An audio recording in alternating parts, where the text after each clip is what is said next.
by really thanking Sharon for her.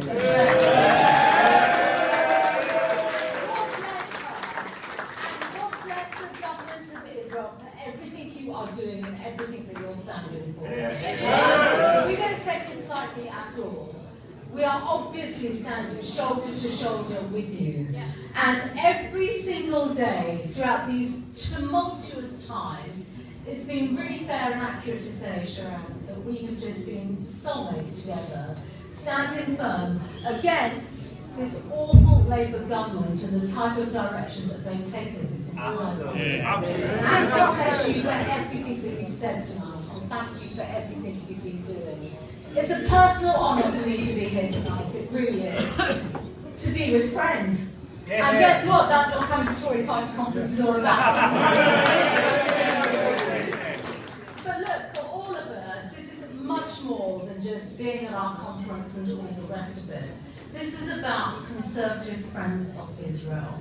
Let me just say that again. Conservative Friends of Israel. Let's just start by thanking everyone in Conservative Friends of Israel. We have the glitterati here tonight, from Stephen, from Elkie, from Eric hiding behind the sign here. One person who's not here tonight is obviously Stuart Pollock. And I actually just want to just say a few words and pay a real tribute to all our friends here in Conservative Friends of Israel. Jeremy is here as well. Suella is hiding behind here as well, but she's obviously leading all the parliamentary work today. Look, there is something important to say here about Conservative Friends of Israel. We are absolutely sincere and dedicated in the way in which we stand for Israel, advocate for Israel, and quite frankly, make sure that we countenance those who behave in such a disgraceful way when it comes to fueling the anti-Semitism and the hatred that we feel. So for all of us here, this is a very, very special evening, but I do particularly want to just say that in these difficult times, and they are very difficult times, we're standing here tonight, here in Manchester, only a few miles away, let's remember this, only a few miles away from, in this great city, from where the full horror took place of that terrorist attack just on Yom Kippur. And we mourn the loss of the lives and pray for the families whose lives, quite frankly, will never be the same again. They really won't. And I want to pay tribute to everyone in the community for their bravery, heroism and courage. Because it's courage that unites us all. It's courage that keeps us standing strong together. And it's courage that basically will stand in the face of the adversaries, those that basically seek to do us down, every single day for the values that we share and the values that we choose to stand up for. But as we reflect upon the horrendous acts that we saw, we have to be really clear, and we cannot ignore some of the simple facts of what it is to be Jewish in Britain today. It is absolutely appalling that Jewish people are routinely harassed on Britain streets. It is unacceptable that Jewish children are abused on their way to school, and that synagogues around the country are desecrated, and that anti-Semitism of marches proceeded this unhindered approach up and down our country. What we saw on Thursday night in recent days is simply unacceptable. And I will say it now, and I will say it all the time, that it's about time this government actually got a grip of the situation. It's not about new laws and legislation. They can stand up and actually do something about them. They choose not to. And that is because we have a government that is literally being dictated to by their backbenchers when it comes to British foreign policy. There should be no place in Britain for such appalling hatred to our wonderful Jewish community. And as someone, as you all know, I mean, you do know me, as someone that grew up alongside the Jewish community, it's this party and it's all of us here that will stand by the community, and we will stand by Israel. We will always stand by Israel. In the face of such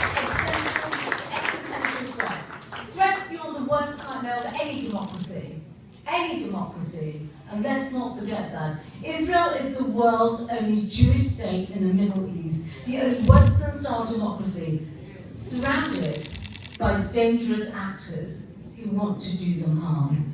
We heard from Sharon already, Hamas, Lebanese Hezbollah, the Palestine Islamic Jihad, the Houthis, horrific groups in Iraq, and of course the world's most foremost state sponsor of terrorism, Iran.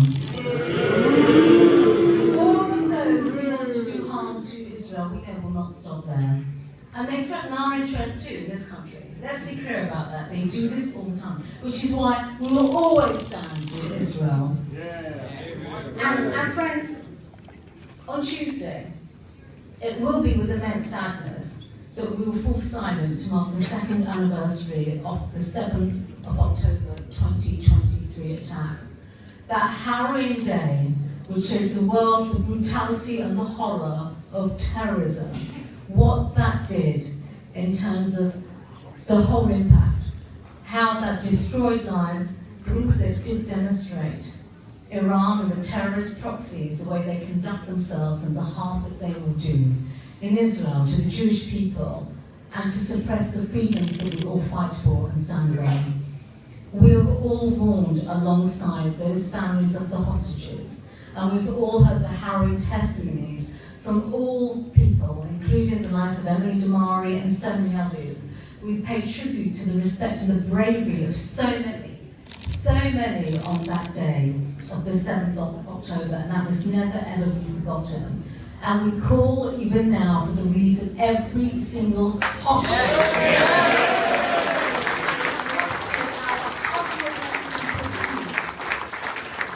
We will always continue to support Israel as a rightful homeland for the Jewish people.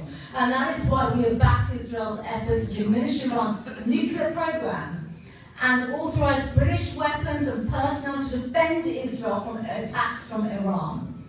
That is why we support Israel's right to self-defense against Hezbollah in Lebanon and the Houthis in Yemen. And why I and we have been so vocal in calling for action to release the hostages who've now been held in terrorist captivity for over 700 days. These are shocking and difficult times for the Jewish community, and made all the worse by Labour's dreadful decisions, which have actively undermined our relationship between the United Kingdom and Israel. And in doing so, Keir Starmer has damaged our national interests and made it harder for Britain to help chart that course towards a sustainable end to this terrible conflict and bring peace to the region. And while Labour have indulged in gesture politics, and Keir Starmer has allowed his left-wing backbenchers and trade union campaigners to dictate British foreign policy, it's the Conservative Party that stood with Israel against such weakness in the face of terrorism. And terrorism only brings more terrorism when you concede to it. We have called out Labour on every single act that they are responsible for. Trade agreement talks with Israel, for suspending arms export licenses as Israel buried murdered hostages, for recognising the Palestinian state while Hamas continues to hold innocent hostages, and for signing a memorandum of understanding with the Palestinian Authority that does not deal with the vile anti-Semitic issues that we school in school textbooks and the indiscriminate indoctrination of the young. Labour is supporting a Palestinian Authority which still continues with its pay-to-slay policy. A policy which provides financial payments to the families of those who attack Israel and are killed or detained. They have lost any moral purpose whatsoever. In the appalling abuse we see across our streets and across Britain's Jewish community. And instead of placating the hard left, we need a government that shows strong leadership on the world stage and protects our values. We need a government that works with Israel and our allies to further support the cause of peace and even advance the Abraham Accords. Yes. They never talk about that, do they? They never mention it. Labour have abdicated that role and responsibility. And I will say this to you all now, all our friends, and I can assure all of you of this, it will be the Conservative Party which will do everything we can in Parliament and across our country to defend those very values the UK and Israel shares.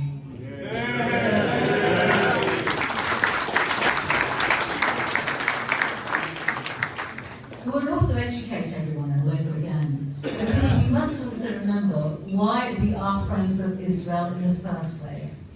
A rightful homeland for the Jewish people in the world's only Jewish state, the only true democracy in the Middle East, a key security and defence partner for the United Kingdom to keep us all safe, a technology hub in its own Silicon Valley, an economic powerhouse with whom we, Great Britain, do over £5 billion worth of trade, a health innovator that's saving lives around the world. They don't talk about that anymore, do they? No. Saving lives around the world with its extraordinary medical advances.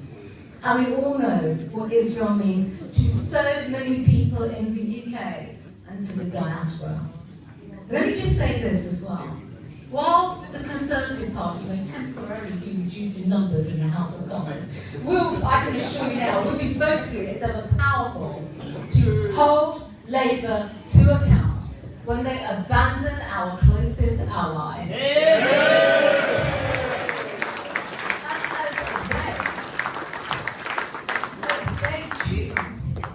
As they choose to damage our national interests. My friends, you all know this. You have a dedicated Conservative Party, dedicated to Israel. You have a staunch and reliable and consistent ally in our party. And our Conservative Party is also blessed to have Conservative Friends of Israel. We mourn the victims of the vile attack that we saw on Thursday here in Manchester. We pray for the release of hostages. And we will defy terrorism and anti-Semitism in all its forms. We will pray for a peaceful future for all. God bless you all. Thank you for everything you stand for. Thank you for all you do. Thank you for your friendship. And we will continue to fight for our shared values, our democracy, and we will stand shoulder to shoulder with the state of Israel.